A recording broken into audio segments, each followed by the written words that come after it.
India, incredible India। Hello friends, जय हिंद, वंदे मातरम। क्या कभी आपने सोचा है कि एक छोटी सी ईस्ट इंडिया कंपनी ने हमारे इस महान भारत को कैसे कंप्लीट ऑक्यूपाई कर लिया। हमारे देश में मराठा, राजपूत, अवध, मैसूर इतने बड़े बड़े एम्पायर थे, तो एक छोटी सी कंपनी ईस्ट इंडिया कंपनी कभी गुस्सा आता है कि कैसे इतने बड़े हमारे देश को इसने एम्पायर कर लिया।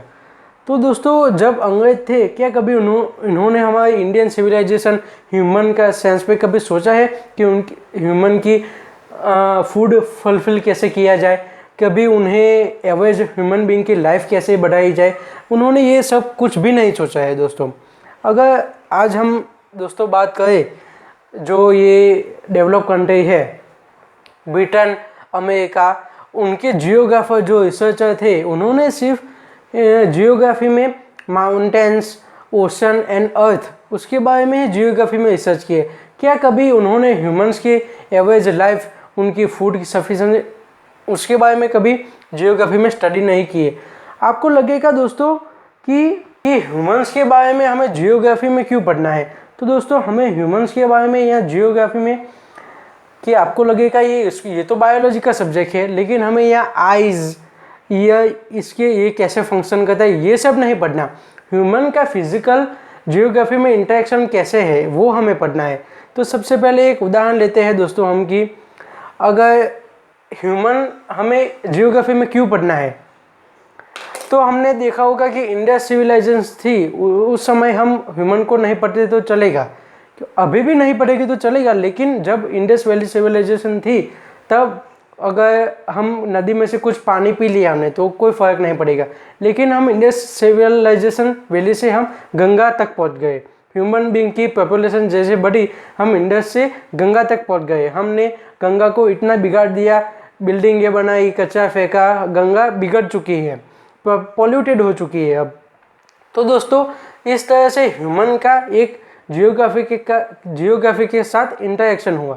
तो हमने ये देखा कि ह्यूमन ने कैसे जियोग्राफी में इंटरेक्शन किया। अब दोस्तों, आपने कई जगह पे ह्यूमन का एग्जांपल लेके, तो हम कई जगह फ्लड आ जाते हैं। अभी अभी पाकिस्तान में फ्लड आया है, हम बेंगलोर, चेन्नई का एग्जांपल है, क्योंकि ह्यूमन ने ऑब्जर्वेशन जो पानी को ऑब्जर्व करती थी, ऐसे सॉइल पे उन्होंने पक्के मकान बना दिए। तो ये भी ह्यूमन ने किया। अगर आपने अपने घर पे कोटा स्टोन, आपने कोटा स्टोन के बारे में तो सुना ही होगा, सबके घर में कोटा स्टोन, ये सब कहाँ से आता है? किसी माउंटेन को तोड़ के ही बनाया जा सकता है। हम कोई दहशत मंजी तो है नहीं कि हमने वो कोटा स्टोन को तोड़े और पर्वत को, माउंटेन को तोड़ा। और इसी तरह हमने हमारे सबके घर में आज माउंटेन्स के वो कोटा स्टोन है, वो कहाँ से आया? सब माउंटेन को तोड़ के। हम ह्यूमंस क्या करते हैं? अगर जंगल को साफ कर दिया और एक इंफ्रास्ट्रक्चर तैयार कर दिया, ये सब ह्यूमन ने एक जियोग्राफी में कुछ इंटरेक्ट किया। इसीलिए हमें दोस्तों यहाँ पे कोर सब्जेक्ट ह्यूमन की इंटरेक्शन जियोग्राफी के साथ क्या है, किस तरह से हम ह्यूमन इंटरेक्शन करता है जियोग्राफी के साथ, इसलिए इस ब्रांच में हमें जियोग्राफी की 2 ब्रांच है, ब्रांच ऑफ जियोग्राफी। तो हम इसीलिए हमें 2 ब्रांच पढ़नी है जियोग्राफी, एक फिजिकल जियोग्राफी और एक ह्यूमन जियोग्राफी। सबसे पहले दोस्तों हम फिजिकल जियोग्राफी नेक्स्ट लेक्चर में, 3rd लेक्चर में पढ़ेंगे। चलिए दोस्तों, थैंक यू वेरी मच। जय हिंद, वंदे मातरम। लाइक करना, चैनल को सब्सक्राइब करना, बेल आइकन को प्रेस कर देना।